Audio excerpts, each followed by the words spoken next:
महाशिवरात्रि के पावन अवसर पर केदारनाथ धाम के कपाट खोलने की घोषणा कर दी गई है। 2 मई को केदारनाथ धाम के कपाट खोले जाएंगे। कपाट खुलने के साथ श्रद्धालु भगवान शिव के दर्शन कर सकेंगे। केदारनाथ धाम के कपाट खोलने से पहले 27 अप्रैल को भैरव पूजा आयोजित की जाएगी। इसके बाद बाबा केदारनाथ की डोली केदारनाथ धाम के लिए रवाना होगी। पूर्व परंपरा से महाशिवरात्रि के महापर्व पर भगवान श्री केदारनाथ जी की जो कपाट खुलने की तिथि है वह भगवान श्री केदारनाथ जी के शीतकालीन गद्दी स्थान केदार वैराग्य पीठ में जगतगुरु महाराज जी के सम्मुख हकधारियों, पंच पुजारियों और वैदिक वृंदों के सम्मुख यह तिथि की घोषणा की जाती है। और यह तिथि आज भगवान के इस महापर्व के दिन तिथि घोषित हो गई है। 2 मई को भगवान श्री केदारनाथ जी के श्री मंगल कपाट खोल दिए जाएंगे। आज की इस वीडियो में हम बात करेंगे केदारनाथ धाम के रोचक इतिहास की, तो कहीं मत जाइएगा, बने रहिए इस वीडियो के अंतिम छोर तक।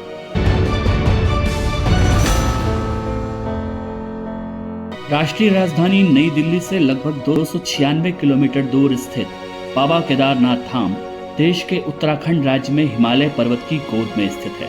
केदारनाथ धाम 12 ज्योतिर्लिंग में सम्मिलित होने के साथ साथ 4 धाम और पंच केदार में से भी एक है। मान्यता है कि बाबा केदार के इस धाम का निर्माण पांडवों ने कराया था। बाद में इसका जीर्णोद्धार अभिमन्यु के पौत्र राजा जन्मेजय ने कराया। बाद में आदि गुरु शंकराचार्य जी ने भी इसका जीर्णोद्धार कराया था। पुराणों में मान्यता है कि हिमालय के केदार शिंग पर भगवान विष्णु के अवतार महातपस्वी नर और नारायण ऋषि तपस्या करते थे। उनकी आराधना से प्रसन्न होकर भगवान शंकर प्रकट हुए और उनके प्रार्थना अनुसार ज्योतिर्लिंग के रूप में सदा वास करने का वर प्रदान किया। यह स्थल केदारनाथ पर्वतराज हिमालय के केदार नामक शिंग पर अवस्थित है। केदारेश्वर ज्योतिर्लिंग मंदिर 3 तरफ से पहाड़ों से घिरा है। एक तरफ है करीब 22,000 फुट ऊंचा केदारनाथ, तो वहीं दूसरी तरफ है 21,600 फुट ऊंचा खर्च कुंड और तीसरी तरफ है 22,700 फुट ऊंचा भरत कुंड। यह धाम न सिर्फ 3 पहाड़ बल्कि 5 नदियों का भी संगम है। कालांतर में यह स्थान मंदाकिनी, मधुगंगा, क्षीरगंगा, सरस्वती और स्वर्णगौरी जैसी महानदियों का भी केंद्र रहा है।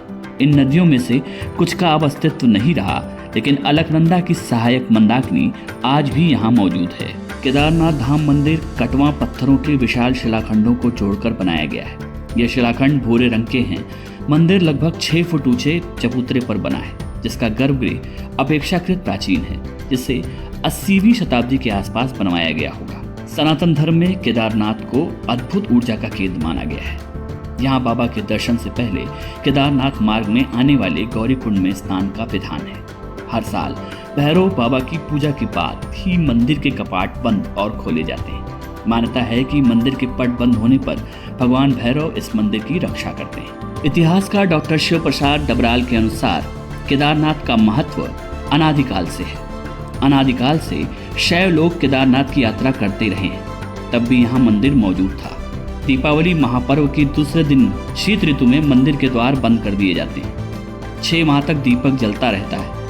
पुरोहित ससम्मान पट बंद कर भगवान के विग्रह एवं दंडी को 6 माह तक पहाड़ के नीचे ऊखी मठ में ले आते हैं। 6 माह बाद मई माह में केदारनाथ के कपाट खुलते हैं।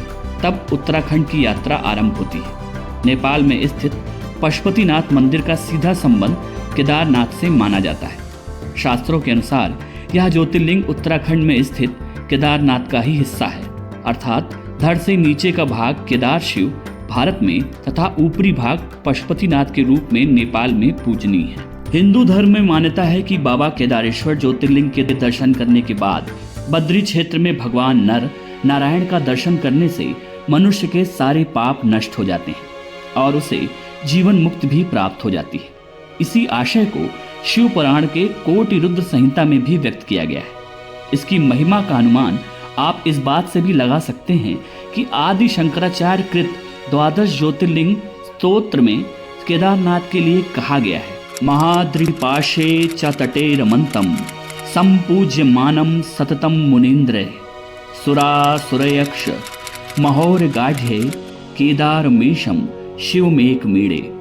अर्थात जो भोलेनाथ मंदाकिनी के तट पर स्थित केदारखंड नामक शिंग में निवास करते हैं, मुनीश्वरों द्वारा हमेशा पूजित हैं। उन्हीं केदारनाथ की मैं स्तुति करता हूँ। धरोहर की इस यात्रा में बस इतना ही। फिर मिलेंगे नई यात्रा में नए वीडियो के साथ। तब तक के लिए नमस्कार।